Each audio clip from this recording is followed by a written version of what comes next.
Ողջույն Սարգսյան, այսօր ապրիլի 24-ն է, Հայոց ցեղասպանության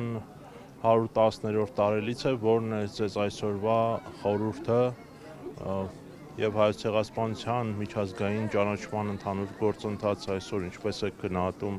Հայաստանի ղեկավարության քաղաքականությունը, ինչպես է գնահատում, ինչպես է ընդհանրապես պատկերացնում ցեղասպանության խնդրի լուծումը։ Ցեղասպանության 110-րդ տարելիցին մենք հայ ազգացույց է տալիս, որ դեռևս հիշում է եւ հիշելու է շատ երկար։ Ցեղասպանության ճանաչման տեսանկյունից մենք ունենք, այսպես ասած, ոչ թե արդեն ճանաչման դիվանագիտական հարաբերությունների զարգացում կամ զարգացման դանդաղում, այլ ունենք ընդհանրապես ժխտողական քաղաքականություն։ Թուրքիան եւ Ադրբեջանը միջազգային բոլոր հարթակներում փորձում են ցեղասպանության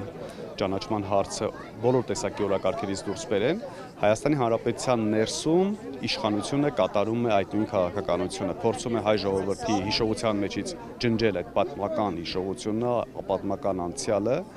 եւ չառերեսվել անցյալի հետ։ Իրավական հարթությունում գոյություն ունի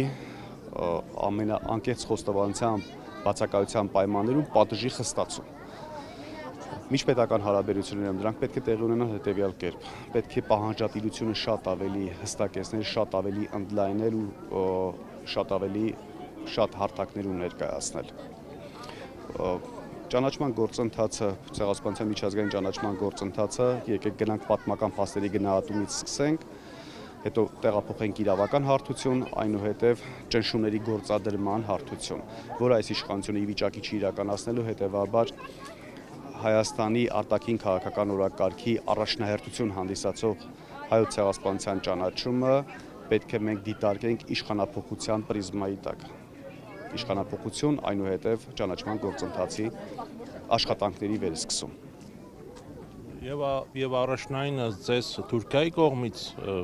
ցեղասպանության ճանաչումն եւ նաեւ հայ-թուրքական հարաբերությունների մասին չեմ կարող չհարցնել, ներկա իշխանությունները հայտարարում են, որ առաջնահերթություն չի հայոց ցեղասպանության միջազգային ճանաչումը։ Ձեզ ընդհանրապես հնարավոր է Թուրքիայի հետ հարաբերությունների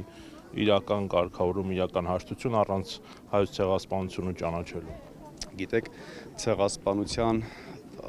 ժխտման պայմաններում կամ ցեղասպանության ժխտումը փոխարինել խաղաղության օրակարգով կամ հարաբերությունների հաստատման օրակարգով դա տեղի ունենում հայ ազգի նվաստեցման, հայ ազգի արժանապատվության հաշվին։ Ես ընդհանրապես չեմ համարում, որ կարելի է ամեն գնով, այդ թվում ցեղասպանության փաստերի հերկման գնով խաղաղության հաստատել, որը անմիջապես հայ ազգի, ամբողջ հավաքական հայ ազգի արժանապատվության խնդիրն է։ Ինչ պետք է արվի, որպեսզի ցեղասպանությունը մոռացության չմատնվի առաջին հերթին հայության շրջանում եւ Հայաստանում։ Հայ ժողովուրդը կարծում եմ չի թողնի, որ երբևէ դա մոռացության մատնվի։ Հայ ժողովուրդը այս պահին ապրում է երևի իր ժողովրդի եւ իշխանության կամքի տարանջատման, կարծում եմ միակ փուլը, որովհետև ես չեմ հիշում այսպիսի իշխանություն, այսպիսի կառավարություն, որ նրանց կամքը, գիտակցությունը, հիշողությունը, առաջնահերթություններն ու քաղաքականությունները էականորեն տարբերվի հայ ազգի միասնական կամքից, հիշողությունից ու պահանջատիրությունից։ Սա բացառիկ երևույթ է, հետևաբար հայ ազգի երբևէ չի մոռանալու, ինչ վերաբերվում է հայ ազգի միասնական կամ արտահայտումով ցեղասպանության միջազգային ճանաչման փաստին, ապա հայ ազգը, եթե նույնիսկ պետական ինստիտուտները կամ նախարարներն ու պատասխանատու պաշտոնատար անձինք, եթե նույնիսկ մոռացության են մատնել կամ սպասարկում են ցեղասպանություն իրականացնողի շահերը, ապա հայ ազգի հավաքական պայքարը վստահաբար մի օր հասցնել է ճանաչման։ Ինչ վերաբերում է Թուրքիայի կողմից ճանաչման հարցին, երկու տարբերակ գոյություն ունի ճանաչման։ Առաջին տարբերակը ինչպես իրականացրեց Գերմանիան, որ ինքնակամ ճանաչեց եւ փոխհատուցում իրականացրեց, երկրորդ տարբերակը պահանջի ուժով, այդպես պարտադրանքի ուժով ստիպել Թուրքիային ճանաչի եւ փոխհատուցում իրականացնի։ Քանի որ մենք գործ ունենք Թուրքիայի հետ, ապա երկրորդ տարբերակին ես ավելի հակված եմ, այսինքն մեր բոլոր գործողությունները պետք է ուղղված լինեն պարտադրելուն եւ ոչ թե սպասելուն Թուրքիայի բարի կամքի դրսեւորմանը։ Ինչ ապրումներ եք ունենում Ծիծեռնակաբերդի հուշահամալիր այցելելիս, անմար կրակի մոտ ծաղիկներ խոնարհելիս որպես հայ մարդ։ Ես գտնվում եմ այդ ժամանակ ցավի եւ անտարբերության խաչմերուկում։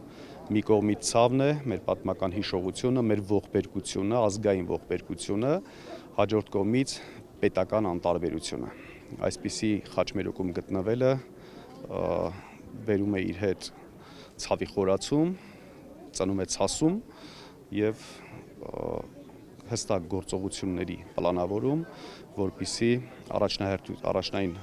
այսպես իշխանության փոփոխություն իրականացնենք, այնուհետև ցեղասպանության հարցը բերենք միջազգային քաղաքական եւ դիվանագիտական օրակարգ։